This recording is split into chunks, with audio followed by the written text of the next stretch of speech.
ነገሮች በማህበራዊ ሚዲያ ላይ የሚጠየቁትን ሁሉ መልሼ አልችልም። ግን ስመልስ አንዳንዴ ትምህርት ይሆናችኋል ብዬ ማስበውን ስመልስ አንዳንዴ ትታነጹበታላችሁ ብዬ ማስበውን ነገር ልመልሰላችሁ። በውስጥ መስመር ምንድነው እንደዚህ ያማረብህ? ምንድነው እንደዚህ የመለምለምህ ሚስጥር? ምንድነው እንደዚህ ከእንደገና የማንሰራራት ሚስጥር ብላችሁ ለምትናገሩኝ ወዳጆቼ አንድ ነገር አለኝ። እችን ሚስጥር ልንገራችሁ። በእግዚአብሔር ፊት ረጅም ሰዓት ውደቁ። ባገኛችሁበት አጋጣሚ ስለ እግዚአብሔር አውሩ። በቃ ጌታ ኢየሱስ ክርስቶስ ነው እንደዚህ ያለው። አንዲት ሰዓት እንኳን መጸለይ አቃታችሁን?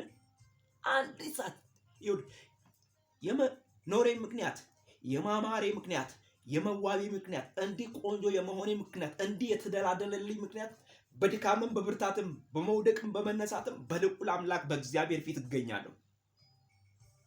አንደኛ የስኬቴ ምክንያት ጸሎት፣ ሁለተኛ የስኬቴ ምክንያት ጸሎት፣ ሶስተኛ የስኬቴ ምክንያት ጸሎት ነው።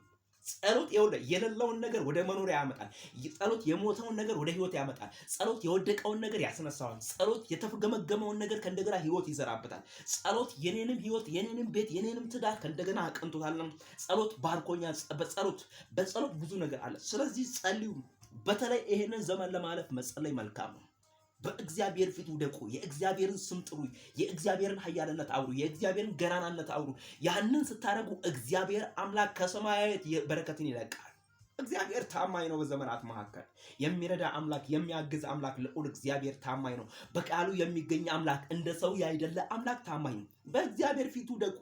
አይመለስ እንደ ሐና በእግዚአብሔር ፊት ውደቁ። ምክንያቱም ያችኛዋ ወደ ጸሎት ስፍራ ትሄዳ፣ ያችኛዋ ለተደረገላት ነገር ፍናና ለተደረገላት ነገር ልጆቿን አንኮልኩላ ይዛ ምናምን ልጆቿን አንኮልኩላ ትሄዳለች። እችኛዋም ደግሞ ምንም ነገር የላትም ወደ ትሄዳለች። ነገር ግን አንድ ቀን እንዲገባት ይኸውልህ የጸሎትን ማርሽ፣ የጸሎትን አድራሻውን፣ የጸሎቱን ሲስተሙን ቀየረችውና እንደዚያ ብትሰጠኝ ለአንተ መልሼ እሰጥሃለሁ ስትለው የሰማይ አምላክን አይኖቹን ወደሷ አደረገ።